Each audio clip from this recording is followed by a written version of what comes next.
नमस्कार, आपका स्वागत है। दोस्तों, श्रावण का महीना भगवान शिव को सबसे अधिक प्रिय है। शिव पुराण में श्रावण मास को शिव पूजन के लिए श्रेष्ठ माना गया है। इस मास में शिव जी की पूजा करने से समस्त मनोरथ पूर्ण होते हैं और उत्तम फल की प्राप्ति होती है। दोस्तों, श्रावण के महीने का सभी शिव भक्त बड़ी बेसब्री से इंतजार कर रहे हैं। शिव जी उपासना के लिए सभी पशु पक्षी मनुष्य मानव तथा देवतागण तत्पर रहते हैं। पृथ्वी देवी भी भगवान शिव के स्वागत में सजती है। चारों ओर हरियाली ही हरियाली दिखाई पड़ती है। भगवान शिव देवों के देव है। इस समस्त संसार के कण कण में उनका बात है और उनकी पूजा करने का सौभाग्य जिसे प्राप्त होता है वे बहुत ही पुण्यवान हैं। के महीने में शिव जी की पूजा नाना प्रकार से करनी चाहिए। शिव जी को प्रसन्न करने के लिए उन पर अनेक प्रकार की चीजें चढ़ाई जाती है। शिव पुराण में ऐसी कई शुभ चीजों का वर्णन मिलता है जिन्हें शिव जी पर जरूर चढ़ाना चाहिए। ये चीजें शिव जी को सबसे अधिक प्रिय है। जो भी मनुष्य भक्ति भाव से श्रद्धापूर्वक वस्तुएं शिव जी को अर्पण करता है, महादेवी उसकी मनोकामना निश्चित ही पूर्ण करते हैं। आज हम आपको बताएंगे श्रावण मास की शुरुआत कब होगी, इस वर्ष श्रावण के महीने में कितने सोमवार आएंगे, श्रावण सोमवार का व्रत करने की विधि कौन सी है तथा शिव जी पूजा में कौन सी चीजें वर्जित है। शिव पुराण में ऐसी चीजों का वर्णन भी मिलता है कि जिन्हें शिवलिंग पर चढ़ाना पाप माना गया है। इसीलिए आप भी श्रावण में शिवलिंग का पूजन करते समय इन महत्वपूर्ण नियमों का पालन जरूर करें। तो चलिए जान लेते हैं श्रावण के महीने के संबंध में सभी महत्वपूर्ण नियम। दोस्तों, इस वर्ष श्रावण मास की शुरुआत 4 जुलाई मंगलवार के दिन से होगी। इस वर्ष श्रावण मास में बहुत ही शुभ संयोग का निर्माण हो रहा है। इसीलिए इस वर्ष भक्तों पर शिव जी की अधिक कृपा बरसेगी। इस वर्ष कुल 8 श्रावण सोमवार आ रहे हैं। इसीलिए इस वर्ष का श्रावण मास बहुत खास है। इनमें से 4 सोमवार के व्रत श्रावण मास से जुड़े हैं और 4 श्रावण सोमवार के व्रत अधिक श्रावण मास से जुड़े हैं। श्रावण मास में मलमास या पुरुषोत्तम मास के आने के कारण इस वर्ष श्रावण में 4 की जगह पर 8 सोमवार आने वाले हैं। पहला सोमवार का व्रत 10 जुलाई को रखा जाएगा, दूसरा 17 जुलाई, तीसरा 24 जुलाई, चौथा 31 जुलाई, 5-7 अगस्त को, छठा 14 अगस्त को, सातवां 21 अगस्त को और 8वां सोमवार व्रत 28 अगस्त को रखा जाएगा। ऐसे में इस बार सावन पूरे 2 महीने तक रहने वाला है, यानी 58 दिन, न कम न ज्यादा। आइए जान लेते हैं के महीने में भगवान शिव की पूजा कैसे करनी चाहिए। शिवजी को प्रसन्न करना ज्यादा कठिन भी नहीं होता है। बस उनकी प्रिय वस्तुओं को उन्हें समर्पित कर देने मात्र से ही वे प्रसन्न हो जाते हैं और अपने भक्तों को मनचाहा वरदान देते हैं और उनकी हर मनोकामना पूरी करते हैं। आइए जान लेते हैं श्रावण में शिवलिंग पर कौन सी चीजें चढ़ानी चाहिए और कौन सी नहीं। सबसे पहली वस्तु है बेलपत्र। शिव जी की पूजा सामग्री में बेलपत्र का होना अनिवार्य होता है। शिव जी को बेलपत्र अत्यंत प्रिय है क्योंकि यह शिव जी के तीनों नेत्रों का प्रतीक है। ऐसी मान्यता है कि बेलपर के 3 पत्तों के साथ मनुष्य अपने अंदर के सत्व, धर्म और राज्य, इन तीनों गुणों को शिव को समर्पित कर देता है और शिव की शरण में जाता है। ऐसा करने से शिव जी भी अपने भक्तों से संतुष्ट और प्रसन्न हो जाते हैं।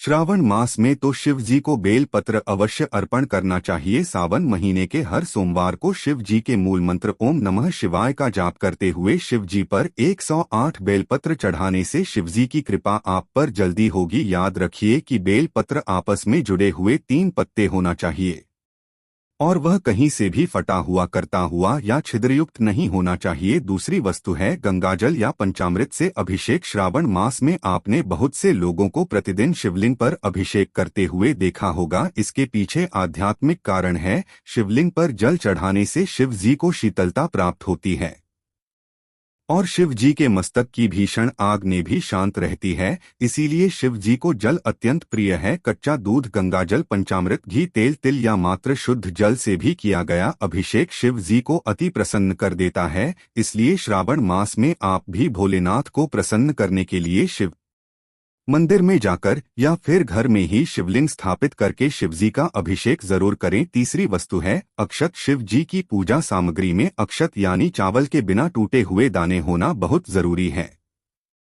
अक्षत नहीं होने पर शिव जी की पूजा अधूरी मानी जाती है, इसलिए शिव जी को अक्षत जरूर चढ़ाएं। चौथी वस्तु है कपूर। शिव जी स्वयं ही कपूर की तरह वर्णन वाले और उज्ज्वल है। कपूर गौरव का अर्थ है। कपूर के समान गौर वर्ण वाले कपूर की सुगंध वातावरण को पवित्र कर देती है, इसलिए शिव जी को कपूर अत्यंत प्रिय है। श्रावण मास में तो सुबह शाम अपने घर में कपूर जलाना बहुत ही शुभ होता है। पांचवी वस्तु है दूध। श्रावण मास में शिव जी को गाय का कच्चा दूध अर्पित करने से भी भोलेनाथ बड़े ही प्रसन्न होते हैं। श्रावण मास में मनुष्य को स्वयं दूध पीते हुए भगवान शिव को अर्पित करना चाहिए।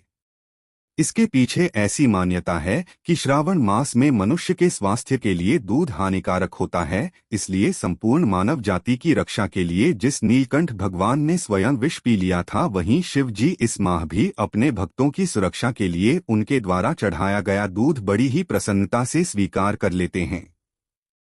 छठी वस्तु है रुद्राक्ष। कहा जाता है कि रुद्राक्ष या शिव जी के नेत्र से गिरी आंसुओं की बूंदें हैं, इसलिए रुद्राक्ष हमारे लिए भी अत्यंत शुभ होते हैं।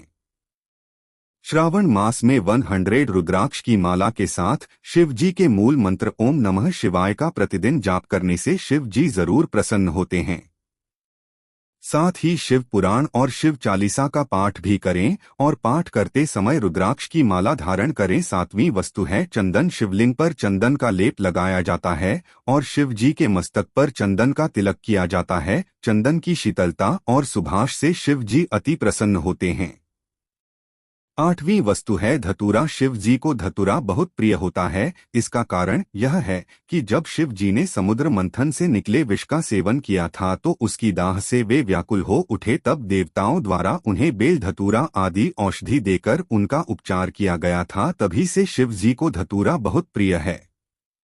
ये श्रावण मास में शिव जी को धतूरा जरूर चढ़ाएं। नौवीं वस्तु है आकड़े का फूल। शिव जी को विशेष रूप से सफेद रंग के फूल बहुत पसंद है और सभी फूलों में से आकड़े का फूल उन्हें विशेष रूप से प्रसन्न करता है, इसलिए श्रावण मास में शिव जी को आकड़े का फूल जरूर चढ़ाएं। 10वीं वस्तु है भस्म। कई भक्त शिव जी को भस्म अर्पित करते हैं। शिव जी को भस्म इसलिए प्रिय है क्योंकि भस्म मृत व्यक्ति की चिता से बनी होती है, जो सुख दुख की अनुभूतियों से परे है और अत्यंत पवित्र है। उसमें किसी भी प्रकार का गुण अवगुण नहीं होता है और वह सांसारिक जीवन के प्रपंचों से मुक्त है, इसीलिए गुणों से युक्त उस भस्म को शिव जी अपने तन से लपेटकर आनंद और शांति का अनुभव करते हैं। तो दोस्तों, इस प्रकार से आप भी भगवान शिव पर ये चीजें जरूर चढ़ाएं।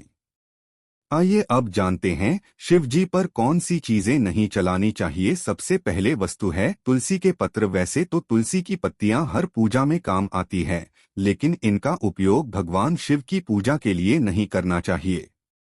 एक श्राप के कारण भगवान शिव अपने भक्त तुलसी का मान रखने के लिए उसके पत्र को पूजा में स्वीकार नहीं करते हैं। अगर कोई मनुष्य शिवलिंग पर तुलसी के पत्र चलाता है अथवा शिवलिंग को तुलसी के समीप रखता है तो शिव जी उस पर बहुत क्रोधित हो जाते हैं, इसीलिए यह गलती कभी नहीं करनी चाहिए। दूसरी वस्तु है शंकर। भगवान शिव की पूजा में शंख का उपयोग वर्जित होता है। शंखचूड़ के अत्याचारों से देवता परेशान थे। भगवान शंकर ने त्रिशूल से उसका वध किया था, जिसके बाद उसका शरीर भस्म हो गया। शंखचूड़ के भस्म से ही शंख की उत्पत्ति हुई थी। यही कारण है कि शिव जी की पूजा में शंख का उपयोग नहीं किया जाता और शिव जी को कभी भी शंख से जल अर्पित नहीं किया जाता है। तीसरे है केतकी के फूल। पौराणिक कथा के अनुसार केतकी फूल ने ब्रह्मा जी के झूठ में साथ दिया था, जिससे नाराज होकर भोलेनाथ ने केतकी के फूल को श्राप दिया। शिव जी ने कहा है कि शिवलिंग पर कभी केतकी के फूल को अर्पित नहीं किया जाएगा। इसी श्राप के बाद से शिव को केतकी के फूल अर्पित किया जाना अशुभ माना जाता है। की चीज है कुमकुम। दोस्तों, कुमकुम का प्रयोग शिवलिंग पर कभी नहीं करना चाहिए। शिवलिंग के नीचे कुमकुम लगा सकते हैं, लेकिन शिवलिंग पर कुमकुम लगाना वर्जित बताया गया है। इसके साथ ही हल्दी के विषय में भी यही बात कही गई है। हल्दी भी शिवलिंग पर नहीं लगानी चाहिए, इसे पाप माना गया है। अगर गलती से आप शिवलिंग पर कुमकुम अथवा हल्दी लगाते हैं तो शिव जी से क्षमा मांगकर शिवलिंग को स्वच्छ कर दें। शिवलिंग पर आप त्रिपुंड अवश्य बनाएं, त्रिपुंड से शिव जी बहुत प्रसन्न होते हैं। तो दोस्तों, ये थी वह चीजें जो शिवलिंग पर कभी नहीं चढ़ानी चाहिए। उम्मीद है आपको यह महत्वपूर्ण जानकारी अच्छी लगी होगी।